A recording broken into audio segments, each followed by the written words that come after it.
வணக்கம். ஒரு 5 நிமிஷம் நம்ம ஊரு தர்மபுரிக்காக இந்த வீடியோவை முழுசா பாருங்க. எங்களுக்கு குடிக்கவே போதுமான தண்ணீர் இல்ல, நாங்க எப்படி விவசாய நிலங்களை பராமரிக்க முடியும்? நான் விவசாயத்தையே விட்டுட்டேன் அப்படின்னு ஒரு விவசாயி சொல்றாரு. நாங்க வளர்க்கிற ஆடு மாடு கோழிக்கெல்லாம் தண்ணியே இல்லைங்க.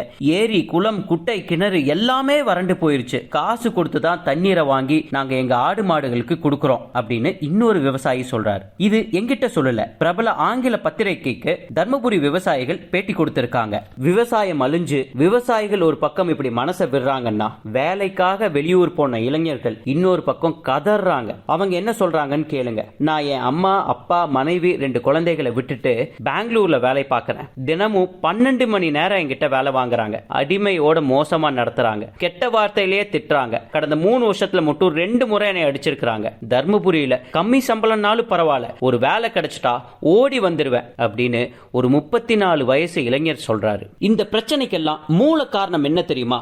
தர்மபுரியில தண்ணியே இல்ல.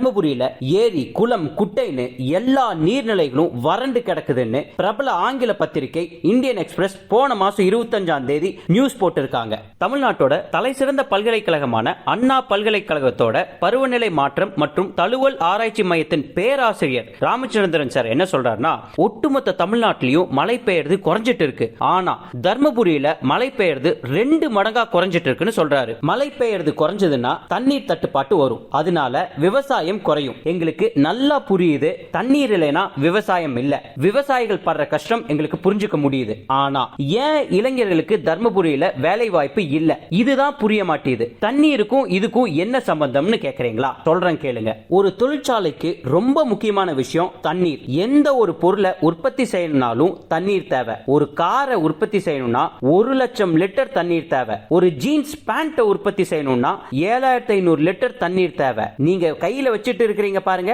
அந்த போனை உற்பத்தி செய்ய கூட 12500 லிட்டர் தண்ணீர் தேவை. இப்படி எந்த பொருளா இருந்தாலும் சரி, அதை உற்பத்தி செய்யணும்னா தண்ணீர் தேவை. அந்த தண்ணீர் தர்மபுரியில இல்ல.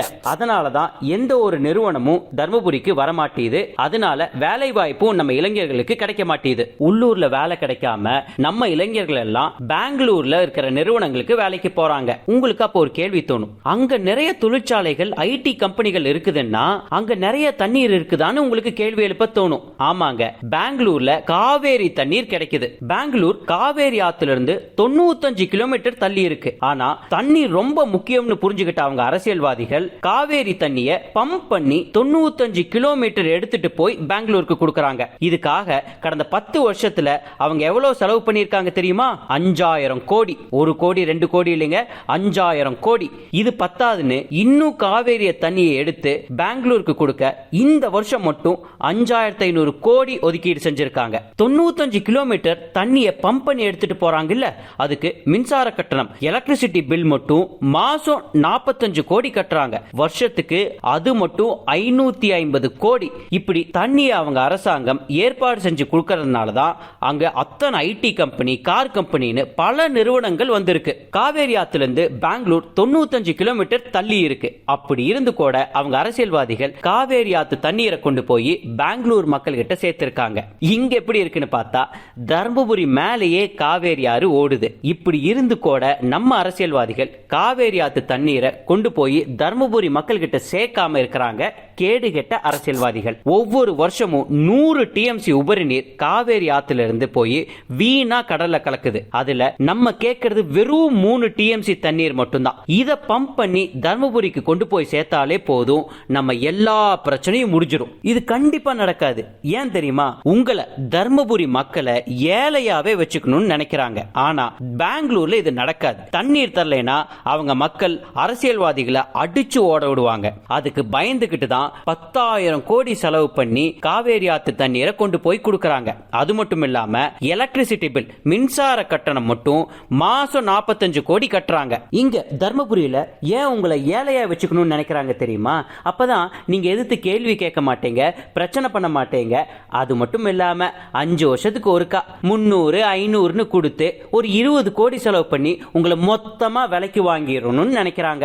நம்ம தர்மபுரி மக்கள் தான் இத பத்தி சிந்திக்கணும். நம்மளோட முக்கியமான பிரச்சனை தண்ணீர் தான். தண்ணீர் பிரச்சனையை மட்டும் தீர்த்துட்டோம்னா நம்ம ஊரையே மாத்திரலாம், செல்வ செழிப்பா மாத்திரலாம். மாத்தணும்னா வர 19ஆம் தேதி சரியான நபருக்கு ஓட்டு போடணும். வர தேர்தல்ல ஒரே ஒரு வேட்பாளர் மட்டும்தான். நான் இலவசமெல்லாம் கொடுக்க மாட்டேன், ஆனா காவேரி ஆத்து தண்ணீரை உங்க வீட்டுக்கு கொண்டு வந்து சேர்ப்பேன், நம்ம நீர்நிலைகளை நிரப்புவேன்னு அடிச்சு சத்தியம் பண்றாங்க. வேற யாரும் இல்லைங்க, நம்ம பாட்டாளி மக்கள் கட்சியோட பெண் வேட்பாளர் சௌமியா அன்புமணி தான் இந்த வாக்குறுதியை தராங்க. உங்களுக்கு நல்லா தெரியும், பெண் சபதம் எடுத்தா கண்டிப்பா நிறைவேற்றுவாங்க.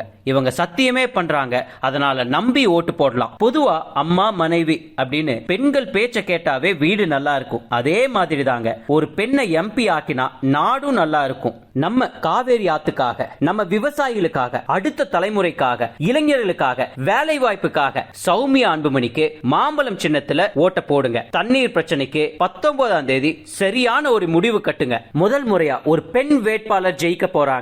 அதனால அத்துணை பெண்களும் நம்ம பெண் வேட்பாளர் சௌமியா அன்புமணிக்கு மாம்பழம் சின்னத்துல ஓட்டு போடணும். இத மட்டும் நீங்க தவற விட்டுட்டீங்கன்னா அடுத்த 5 வருஷத்துல நமக்கு குடிக்கிறதுக்கே தண்ணீர் எல்லாம் போயிடும். மறந்துடாதீங்க, சௌமியா அன்புமணி, மாம்பழம் சின்னம்.